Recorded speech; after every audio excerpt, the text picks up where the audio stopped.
अस्सलाम वालेकुम, नमस्कार, सत श्री अकाल एंड गुड इवनिंग। मैं हूं आरज़ू काज़मी और आप देख रहे हैं पॉइंट ऑफ व्यू। हम जी आज बात करेंगे जो हमारे साथ गेस्ट हैं ऑफ कोर्स इंडिया से उनके साथ, लेकिन साथ ही हम आपको टॉपिक भी बता दें कि आज हम बात करेंगे S-400 की। जो मिसाइल एयर सिस्टम जो कहना चाहिए कि डिफेंस सिस्टम एक तरह से लिया है रशिया से इंडिया ने, उसको लेके बात करेंगे और साथ ही हम ये भी समझने की कोशिश करेंगे कि इसकी क्या ज़रूरत थी और इतना पैसा जो लगाया है इंडिया ने, तो उसका किस तरफ निशाना होगा, पाकिस्तान या चाइना, इस पे हम बात करेंगे। हमें जी भारत से ज्वाइन किया है लेफ्टिनेंट जनरल संजय कुलकर्णी साहब ने। बहुत शुक्रिया सर कि आपने ज्वाइन किया, thank you so much. Sir हम बात करेंगे S-400 की। और कहा यह जा रहा है कि जी पाकिस्तान को डराने के लिए लिया है या चाइना को डराने के लिए लिया है, ये नहीं पता। लेकिन फिर भी आप लोगों ने इतना ह्यूज अमाउंट जो है उसके ऊपर स्पेंड किया है इंडिया ने। आपके ख्याल से इसकी क्या ज़रूरत थी? और दूसरी बात ये कि सर अमेरिका भी इसके ऊपर जो है वो ज़्यादा खुश नहीं होगा, और मैंने जहाँ तक कुछ रिपोर्ट्स देखी हैं अभी कुछ देर पहले तक, तो उसने कुछ कंसर्न भी शो किया है यूएस ने इसके ऊपर। आरजू जी, सबसे पहले तो धन्यवाद। और मैं कहना चाहूँगा कि ये जो है ये एयर डिफेंस सिस्टम है, और ये अभी नहीं, 2018 से और उससे पहले से बातचीत चल रही थी। Deal was sign in 2018 when things are absolutely normal, there is nothing like that कि कुछ इसके ऊपर सोचा जाए कि ये क्यों हुआ और कैसे हुआ। ये चीन के पास भी है, टर्की के पास भी है, और रूस ने अब हिंदुस्तान को भी दिया है।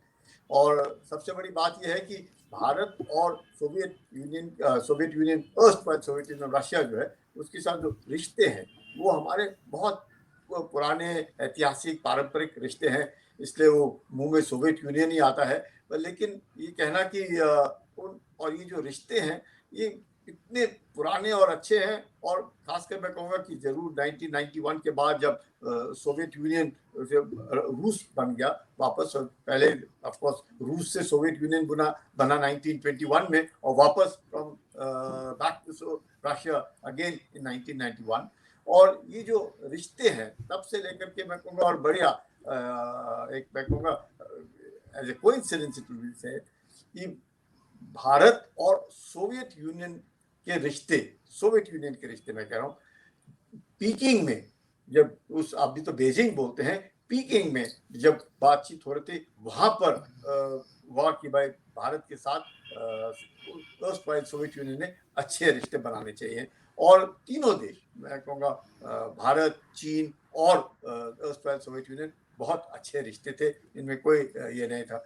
और यहाँ तक कि जब तक स्टालिन रहे सोवियत यूनियन में, और उसके बाद और जो रिश्ते माओ से तुंग के साथ थे बहुत अच्छे थे। लेकिन क्रुश्चेव के आने के बाद जो रिश्ते चीन के सोवियत यूनियन के साथ बहुत ही खराब हुए, यहाँ तक कि 1969 में ऐसी नौबत आई कि पता नहीं कहीं न्यूक ना कर दे सोवियत यूनियन चीन को, इस तरह की बातचीत और इस तरह का भय हो गया था। लेकिन ऐसे कुछ नहीं हुआ। लेकिन ये जो रिश्ते हैं, और खासकर कल्चरल भी है, मिलिट्री है, साइंस एंड टेक्नोलॉजी है, ट्रेड है, और ये रिश्ते धीरे धीरे धीरे करके बहुत अच्छे हो गए। और फिर जब कोल्ड वॉर हुआ, कोल्ड वॉर के अंदर भी भारत ने हमेशा नॉन अलाइनमेंट का ही साथ दिया, और नॉन अलाइनमेंट यही रास्ते पर चलते रहे। वो दोनों को सूट कर रहा था, सोवियत यूनियन को भी सूट कर रहा था, और कोल्ड वॉर में अमेरिका और नाटो कंट्रीज को भी सूट कर रहा था, तो चल रहा था।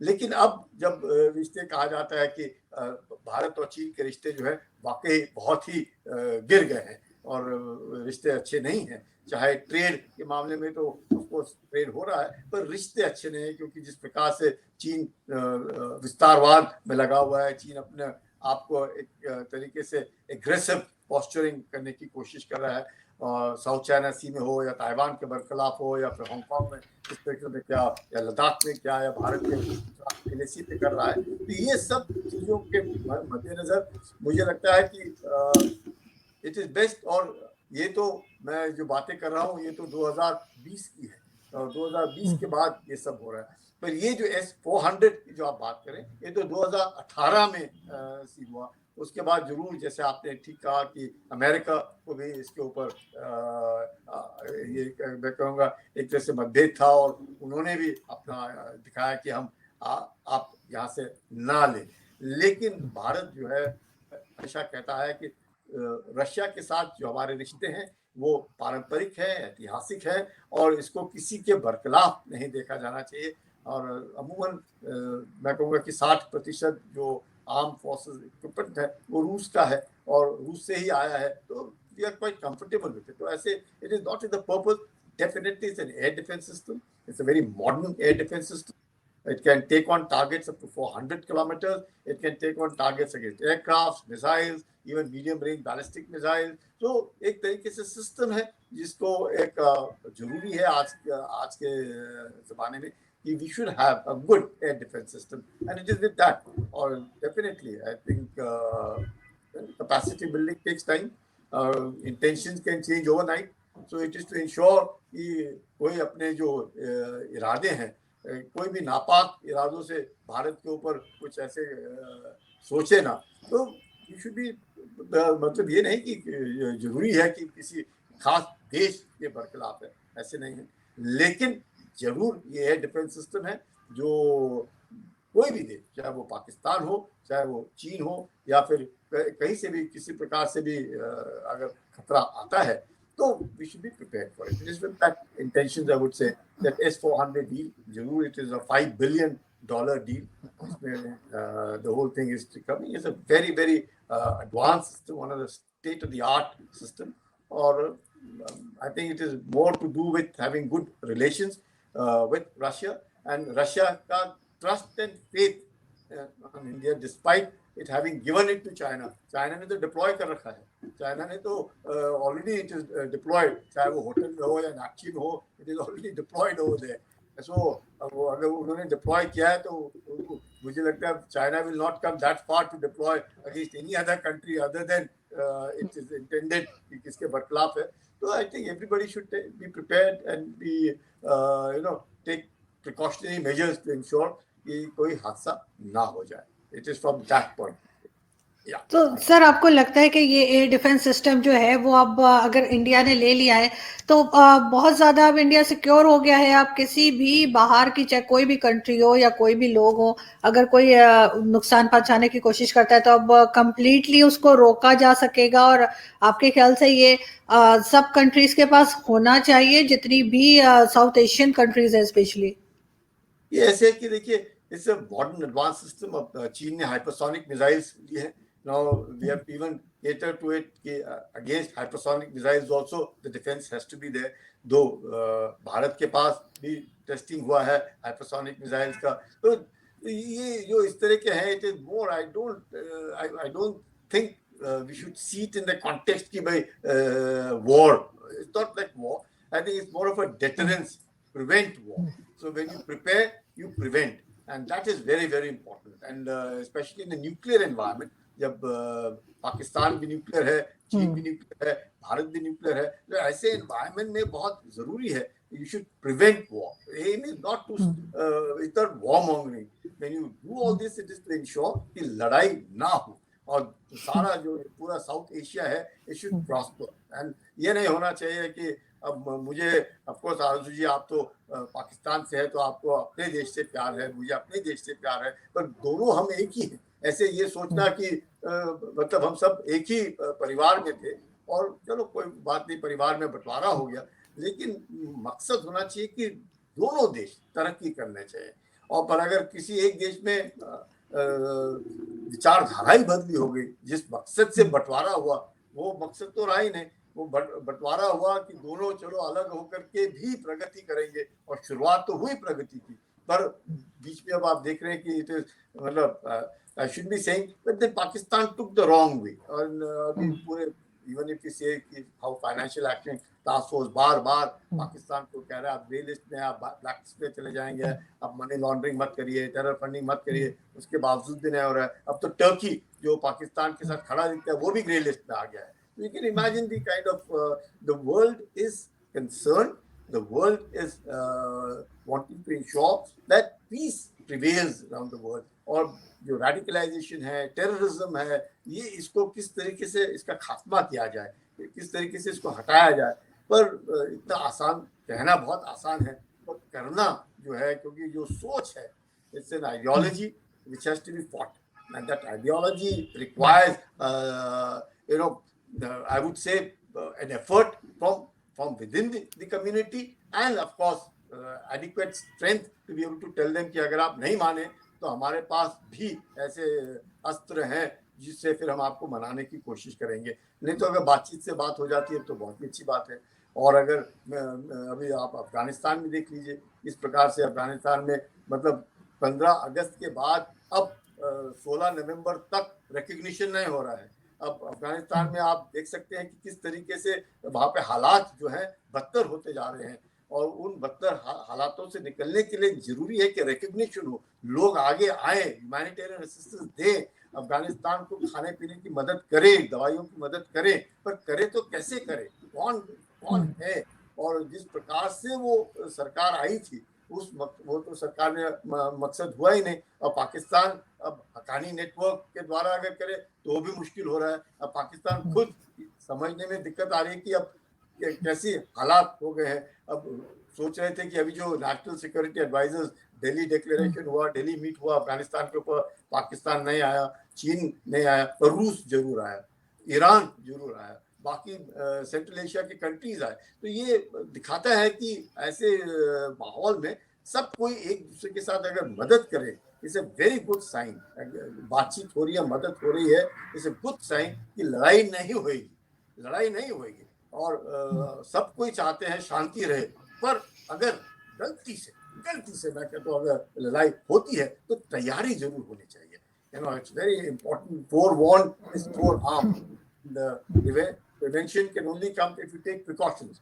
अगर ये सोच करके चले लड़ाई नहीं होगी तो शायद कोई ऐसा किसके सर में क्या हो जाएगा कोई पता नहीं लगता है। तो it is from that point. I don't think we should see it from that point, but your concern is as a citizen of a country, your concern is well taken that क्यों ऐसे हो रहा है, क्यों लोग लेते हैं, क्यों करते हैं, क्या मतलब डर है कि क्यों माहौल ऐसे हो रहा है।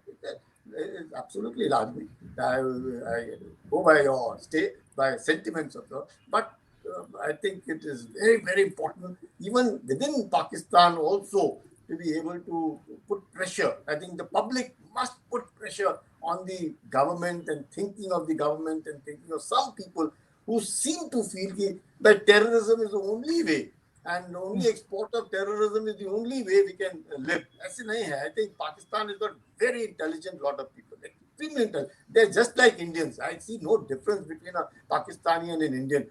But only thing is somebody वही दिमाग है. You can use it for constructive purposes or you can use it for destructive purposes. So I think I'm glad at least Indians have taken it for constructive purposes, trying to take, but nobody would like any nation to progress इतना आसानी से। So सब कोई टांग खींचने की कोशिश करते हैं और बुरा जरूर मुझे लगता है कि पाकिस्तान जहाँ मैं पढ़ा भी, ऐसे नहीं कि मैं पढ़ा नहीं, मैं तो पाकिस्तान में कराची में पढ़ा, तो इसके बाद मुझे बुरा लगता है कि why Pakistan has taken on this kind of a route कि भाई नहीं, वो भी अब चीन के साथ मिलकर, पहले अमेरिका के साथ मिल करके, और अब अमेरिका ने जब साथ देना तकरीबन कम कर दिया, छोड़ दिया या जो भी है, अब चीन के साथ। I think it is my feeling is it is not good. Pakistan should stand on its own feet. Pakistan must be seen as it's a very intelligent, brilliant lot of people.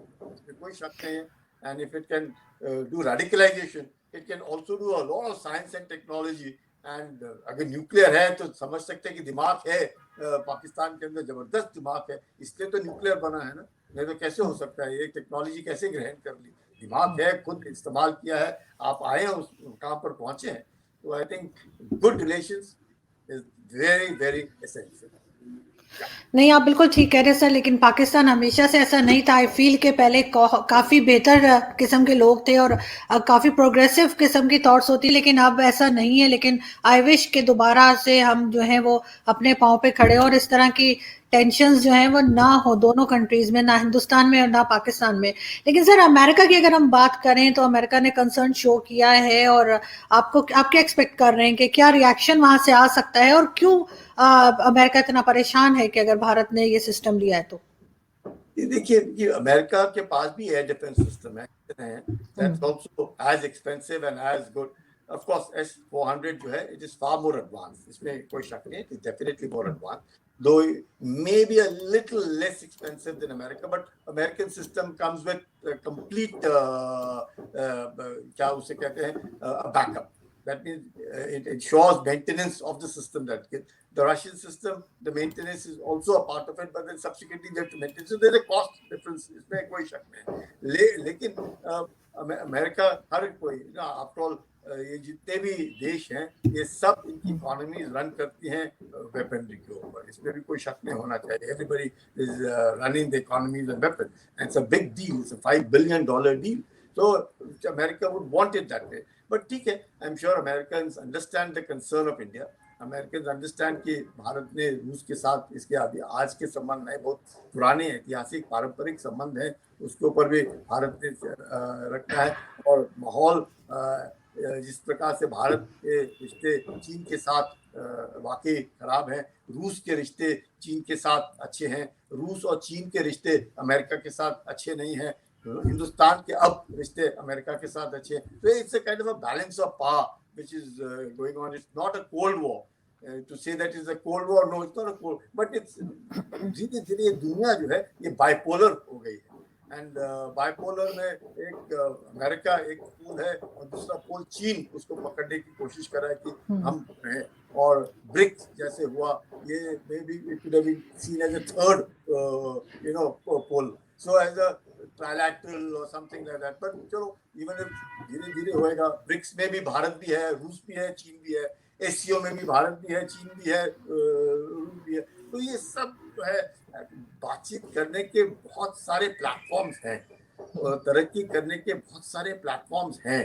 और trade में क्योंकि international arrangements हैं, international agreements हैं, आप उनको against जा नहीं सकते, because after all you have signed for the WTO, you have signed for various trade, so you have to accept the trade तो होएगा। You can't suddenly say कि अब हम नहीं करेंगे, that you will be seen as not going along with the world community. So trade है तो वो भी एक है, वो भी चलता रहता है। और यहाँ पे जिस तरीके से चीन ने जो है, इसमें कोई शक नहीं कि चीन की जो मानसिकता है खासकर शी जिनपिंग के आने के बाद शिफ्ट हुआ है। माओ से तुंग का था, the power flows from the barrel of the gun. Deng Xiaoping आए, उन्होंने कहा नहीं, to be rich, to be glorious and to be rich is not harmful, it is not, maybe it should not be seen in bad light, and hide, मतलब bide your time but don't show your capability. But Xi Jinping ने तो आते ही बोल दिया कि भाई we are the centre of universe और अब हम पहुंच गए हैं, अब तो हमने हमारा दिखाना ही है। तो ऐसे माहौल में जिस तरीके से LAC के ऊपर हो रहा है, जिस प्रकार से ताइवान के बरखिलाफ हो रहा है, जिस प्रकार से हांगकांग में परेशानी है, जिस प्रकार से साउथ चाइना सी में दिक्कतें आ रही हैं, तो ये सब दिक्कतों को देख करके आई थिंक, और जिस प्रकार से चीन भी लग रहा है क्वाड बन गया है, ऑकस बन गया है, तो ये जो ग्रुपिंग्स हैं उससे भी चीन परेशान है कि पता नहीं ये हमारे बरखिलाफ है। इट इज नॉट किसी के बरखिलाफ, मतलब ये सोचना कि मेरे बरखिलाफ है, मतलब गिल्ट इज देयर, इसलिए लगता है कि हमारे बरखिलाफ है। Because freedom of navigation is a very essential part, और उस फ्रीडम ऑफ नेविगेशन का फायदा कौन उठा रहा है? चीन ही उठा रहा है। चीन ही उस मैक्सिमम फायदा उठा रहा है freedom of navigation, because which is the mercantile country? China. Who is exporting most? China. कहाँ पे ट्रेड हो रहा है? China. So everything is going, और फ्रीडम ऑफ नेविगेशन का फायदा कौन उठा रहा है? चीन ही उठा रहा है। So बट देन हल्ला भी कर रहा है, फायदा भी उठा रहा है, और अपने विस्तारवाद में भी लगा हुआ है। And Pakistan, unfortunately, I would say, is being seen as almost like वो क्या, पाकिस्तान तो खुद ही बोलता है क्या, हिमालय से ऊंचा और समुद्र से गहरा और शहद से भी मीठा हमारी दोस्ती है चीन के साथ। तो दो सरकारों की भी जरूर दोस्ती होगी, लेकिन लोगों को मालूम है, जो लोग हैं, आवाम है, उनको मालूम है कि चीन के साथ ना हम बातचीत कर सकते हैं, ना उनका खाना पीना हमारे से मिलता है, ना हमारी बातचीत बोली मिलती है। मतलब कितना भी हो जाए, लोग तो अमेरिका के साथ जाना चाहेंगे, पर सरकार चीन के साथ जाना चाहती है। ऐसे लेकिन सर ये तो खैर गवर्नमेंट कहती है, और वो भी पाकिस्तानी गवर्नमेंट और यहाँ के ऑफिशियल्स कहते हैं कि वो चीन के साथ दोस्ती जो है वो शहद से मीठी और हिमालय से ऊंची। लेकिन चाइना ने कभी ऐसा नहीं कहा, क्योंकि चाइना टोटली बिजनेस माइंडेड है, वो बिजनेस कर रहा है। उसने यहाँ पे अगर सी पैक स्टार्ट किया है तो ऑफकोर्स उसको अगर रिटर्न नहीं आ रहा तो उसने सी पैक बंद भी कर दिया। उस वक्त ना उसने दोस्ती देखी ना कुछ और देखा। लेकिन सर जैसे हिंदुस्तान पाकिस्तान के लोग हैं, ये इमोशनल से होते हैं ज्यादा, हम लोग ज्यादा इमोशनल लोग होते हैं, बड़ी जल्दी हमारे को बना लेते कि दोस्त हैं, या ये सऊदी अरब को या किसी इस्लामिक कंट्री को ब्रदर इस्लामिक कंट्री बोलना शुरू कर देंगे, जबकि वो हमें जैसे कहना चाहिए बिल्कुल लिफ्ट नहीं कराते। लेकिन सर ऐसी कंट्रीज के अंदर जो है, मैं किसी के अगेंस्ट बात नहीं कर रही हूँ, मैं स्पेशली पाकिस्तानियों के लिए कह रही हूँ कि वो वरना वो शुरू हो जाएंगे कि शायद मैं न्यूक्लियर एसिड्स के खिलाफ बात कर रही हूँ।